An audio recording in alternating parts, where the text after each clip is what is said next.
Thank you. Madam, I speak here today on behalf of the NCPSP on electoral reforms. Sir, Madam, I would like to quote Shri G.V. Malvankar ji. A real democracy, one has to not merely look at the provision of the constitution, the rules and the regulations made for the conduct of the business in the legislature, but one has to foster the real democratic spirit in those who in the form of legislature. In this fundamental bond in mind, it will be clear that the question would be decided by majorities in parliamentary government will not be possible if it is reduced to a mere counting of head or hands. If we merely go only by majority, we shall be fostering the seeds of fascism, violence and revolt. This is what Mr. Malvankar has said in this parliament. Madam, why are we debating this? ये चर्चा की ज़रूरत क्यों पड़ी? इसका कारण है कि इस देश में मैं बड़ी विनम्रता से कहना चाहती हूँ, लेकिन ये वास्तव है, भले ये माने या ना माने, कृष्णा जी को अच्छा नहीं लगेगा, लेकिन इस देश में अगर वो सारे पेपर और मैगजीन्स भी पढ़े, उन्होंने काफ़ी कोट किया आज, कि सबके मन में एक बात है कि इलेक्शन कमीशन फेयर नहीं है, ऐसी एक सोच समाज में आज है। और इसका कारण क्या है? इसके छोटे में विक्षेप में कराना चाहती कि ECI has allowed its political neutrality to become under serious question. This is my first point. Second, model code of conduct is enforced unevenly and inconsistently. The commission has failed to curb hate speeches. I will explain each point in very short later. The appointed process has been totally and politically titled. The election commission has not kept pace with digital manipulation, deepfakes and targeted propaganda. मैं भी उसकी victim हूँ, मैं बताऊंगी उसके बारे में. Political parties routinely bypass expenditure limits and ECI looks away, unfortunately. Electoral roll errors continue disproportionately affecting urban poor, migrants and marginalized groups. VVPAT verification remains too small and opaque. Transfer of orders of officers during elections appear politically motivated, and above all, the Election Commission has not defended its own institution dignity with firmness even once, which is so unfortunate. And will the Commission protect democracy in this country, or will democracy has to protect itself, is the question I want to ask the Election Commission. Unfortunately, because I do appreciate Rajiv Ranjanji's point that Election Commission should have been an independent authority. It's not an arm of the government. But today, unfortunately, every attack, every criticism that comes, it looks like the impression their behaviors create that they are a part of the government, which is a very unfortunate thing. It's not healthy for any democracy in the world. It's really a shame. I'll give you a small example. Madam, इस सब के उदाहरण मैं एक ही election में बताऊंगी आपको. Election fair होना चाहिए, सबकी बात है. What is B.R. Ambedkar ji said?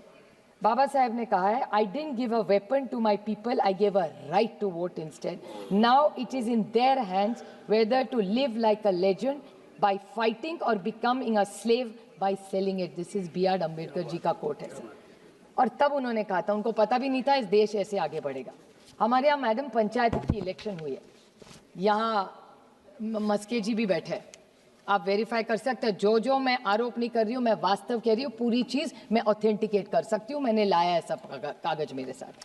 क्या हुआ, पहले पंचायत में इतनी बड़ी सरकार आई, मैं नहीं कह रही हूँ, इनका कहना है कि मैं भी उसी मशीन पे चुन के आई हूँ, तो मैं VVPAT ECI किसी पे नहीं बोलूँगी, क्योंकि मेरा कहना है अगर वो मशीन में गलती है तो मेरे से शुरू करिए, क्योंकि मैं 4 बार चुन के उसी मशीन के कारण आई हूँ. So I am not speaking against the machine, I am making a very limited point and with great expectations from the Bharatiya Janata party, जिसको इतना बड़ा मैंडेट महाराष्ट्र में मिला. कैसे मिला उसके बारे में बाद में जाऊँगी, लेकिन मैं पूछना चाहती हूँ उनको कि इसी इलेक्शन कमीशन में न्यू पंचायत, नई सरकार, 200 MLA आए आउट ऑफ 288, सुप्रीम पावर. कौन पूछ रहा है उनको वहाँ? सब तो इन्हीं के सत्ता है, LOP भी नहीं है वहाँ. इतनी उनको भरोसा महाराष्ट्र की जनता दिया नहीं दिया, कैसे वो तो अलग, वो आज चर्चा की बात नहीं है. लेकिन मानिए कि पूरा फेयर हुआ इलेक्शन, 200 MLA आ गए. उसके बाद जो पंचायत का इलेक्शन हुआ, पहली बार महाराष्ट्र के इतिहास में ऐसे हुआ है कि पहले फॉर्म में गड़बड़, उसके बाद विड्रॉल में गड़बड़, उसके बाद आरक्षण में गड़बड़, उसके बाद कैश मैंने नहीं पकड़ा, यहाँ जो बैठी हुई है उनका जो मित्र पक्ष है, उनके ही एक MLA ने, उनके ही MLA, बीजेपी के एक MLA के साथ वो उन्होंने आरोप किया। और शिवसेना जो मस्के जी उसके पार्ट है, उनके एक एमएलए ने घर में गए, किसके? भारतीय जनता पार्टी के। भारतीय जनता पार्टी के एक नेता के घर में गए और उन्होंने हार्ड कैश पकड़ाया, जो हर चैनल ने दिखाया। मैं आरोप नहीं कर रही हूँ, ऑथेंटिकेट पूरा कर सकती हूँ। Hard cash. और ये एक एग्जाम्पल नहीं, ऐसे 10 मैं आपको बता सकती हूँ। तो पैसा भी बांटा गया। उसके बाद जिस तरह से भाषण करे, हमारी तो इलेक्शन कमीशन महाराष्ट्र में तो है ही नहीं मैडम, है होगी तो हमें तो पता नहीं कहा है। हम जाते मिलते नील बाय माउथ होता है ना, जिप, उन्होंने मौन व्रत रखा है, एक चीज नहीं बोलते। उसके बाद वायलेंस, महाराष्ट्र के इतिहास में आज तक कभी भी वायलेंस नहीं हुआ है, लेकिन बंदूकें भी दिखाई गई। किसने किसको बंदूक दिखाई मुझे नहीं पता, वो तो होम मिनिस्टर हमारे महाराष्ट्र के माननीय मुख्यमंत्री बता सकते हैं। लेकिन गाड़ियां तोड़ी गई, पत्थर फेंके गए, बंदूक निकाली गई। ये कौन सा राज्य है? ये है ट्रांसपेरेंट इलेक्शन। और उसके बाद ईवीएम के लॉक भी तोड़े गए, और ये सारा टीवी पे दिखाया। मैं आरोप नहीं कर रही हूँ, यहाँ मस्के जी भी बैठे, श्रीकांत शिंदे जी भी बैठे, उसी सरकार के पार्ट है। इनके ही लोगों ने ये सारे, मैं फिर से बोल रही हूँ मैडम, फॉर्म में गलती, विड्रॉल में करप्शन, आरक्षण में गड़बड़, कैश बांटा गया। मैं तो प्रधानमंत्री जी से विनम्रता से कहना चाहती हूँ कि आप देश को एक दिशा देख रहे, आप ही की सरकार महाराष्ट्र में कुछ और ही करे जा रही है। नोटबंदी का मैडम आपको याद होगा, इसी हाउस में हमने नोटबंदी पास की।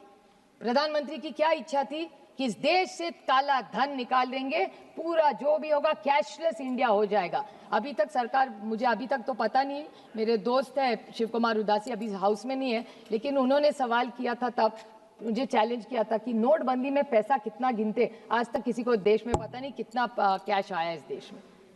तो ये कैश इनके पास, आपके पास नहीं है, हमारे किसी के पास कैश नहीं, बीजेपी के पास कैश मिला। और छोटा नहीं, बैग में नहीं मैडम, सूटकेसेस में मिला है, उसके वीडियो आए हैं। इसकी इंक्वायरी कब लगाएंगे? मैं मांग करती हूँ इस सरकार को कि ईडी और सीबीआई की इंक्वायरी हो और जांच हो, ये कैश कहाँ से आती है। अगर ये कैश सरकार छाप नहीं रही है, डिजिटल इंडिया हो रहा है, तो इतना सारा कैश महाराष्ट्र में कैसे पकड़ा जाता है? कि ये खोटी झूठ वाली नोट है कि कौन सी नोट है कि नेपाल से है, ये पता नहीं है। इसकी तो इंक्वायरी होनी चाहिए।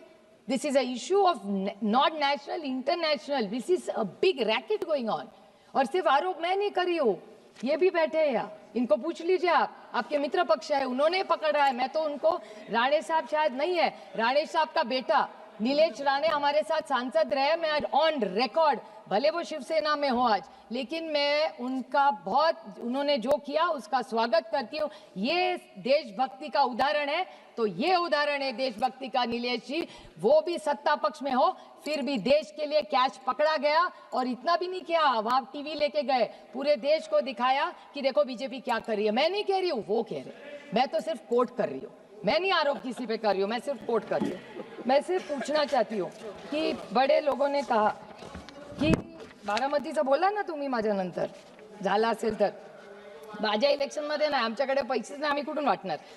बट मैं पूछना चाहती हूँ कि बहुत सारे लोगों ने कहा कि जो इस इलेक्शन कमीशन का कॉम्पोजिशन होना चाहिए, उस पर मैं बोलना चाहती हूँ कि बात सही है कि 70 साल में, कृष्णा जी की आभारी हो कि 70 साल में कुछ नहीं हुआ, उन्होंने आज पूरा साफ कर दिया कि 70 साल में सबका कंट्रीब्यूट। मैं भी कहती हूँ 10 साल में इसी भी सरकार ने कुछ ना कुछ अच्छा किया है। मैं कभी नहीं कहूँगी 10 साल में आपने क्या किया।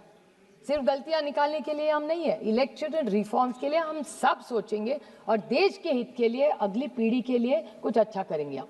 इसी के लिए तो यहाँ चुन के आते हैं, एक दूसरे के लिए सिर्फ टिप्पणी करने के लिए नहीं आते हम यहाँ, ये क्रिटिसिज्म के लिए नहीं आते। लेकिन अगर पारदर्शिता से जो भी इलेक्शन कमीशन हो वो फेयर हो, जस्ट है, इतनी हमारी मांग है। सर हम पे भी बहुत सारे आरोप होते हैं कि हम परिवारवाद, मैं तो हूँ परिवारवाद और मुझे अभिमान है कि मैं परिवारवाद हूँ। जिस माँ बाप ने मुझे पैदा किया उसके लिए मैं तो बहुत भाग्यवान समझती हूँ खुद को, और मुझे कुछ गलत नहीं लगता क्योंकि लोगों से चुन के आते हैं हम कॉपी करके पास नहीं। 4 बार लोकसभा में बहुत सारे हम परिवारवाद यहाँ है, लेकिन उससे भी ज्यादा परिवार अभी उस साइड है। मैं उसके लिए नहीं बोलने वाली, मुझे डर किस बात का।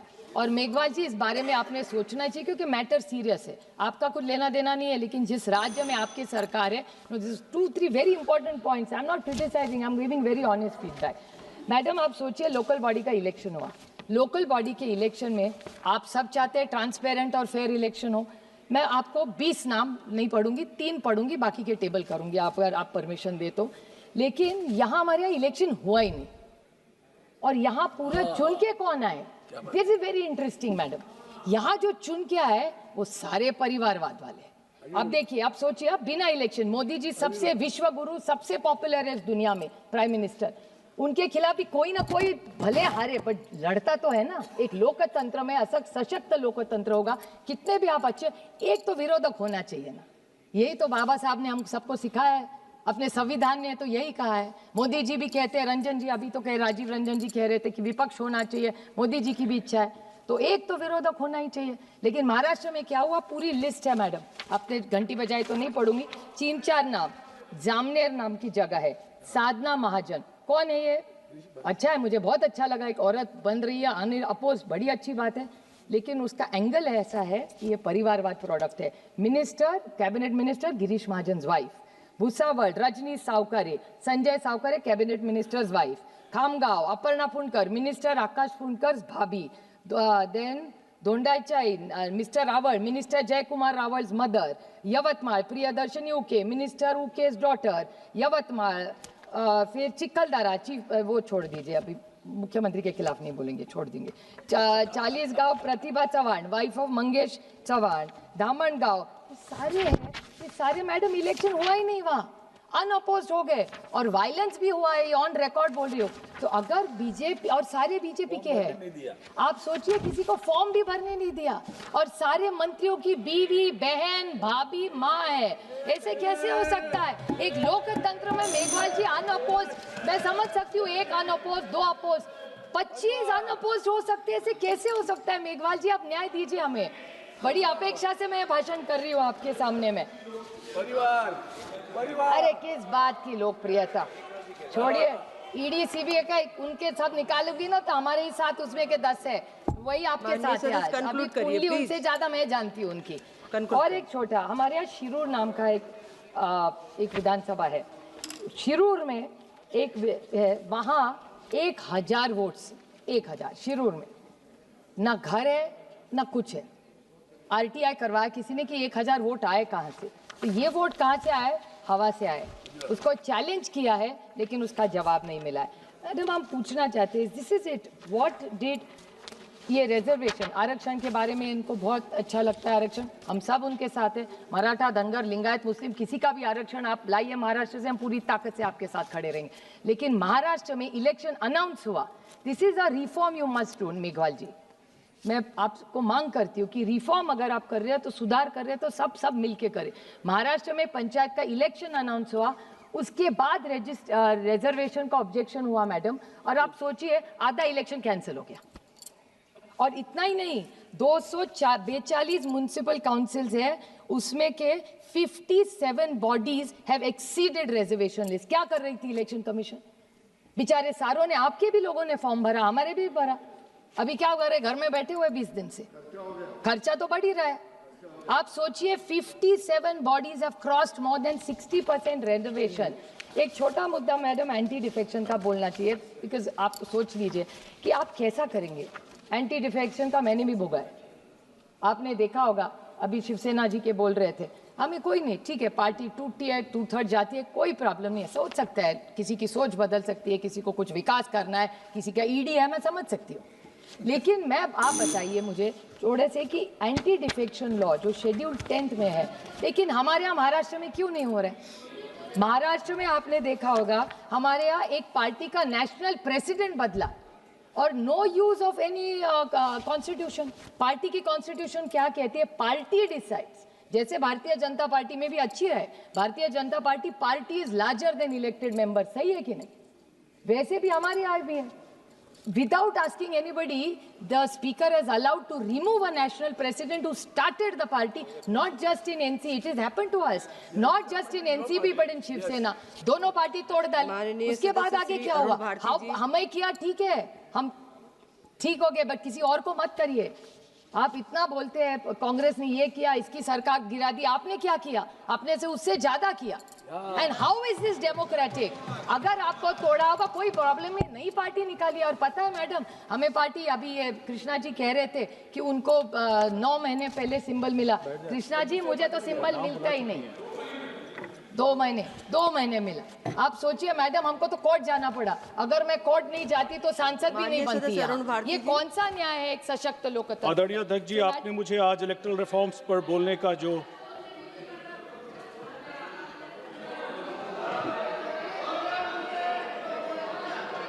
थे, देखिए हम भी सरकार में बहुत साल रहे। देखिए, जीत का अहंकार नहीं होना चाहिए और हार का दुख भी नहीं होना चाहिए। एक सशक्त लोकतंत्र अगर रखना हो तो वो नियम कायदे से चलेगा, किसी की मनमर्जी से नहीं चलेगा। ये देश सिर्फ और सिर्फ भारत रत्न डॉक्टर बाबा साहेब अम्बेडकर के संविधान से ही चलेगा। जय हिंद।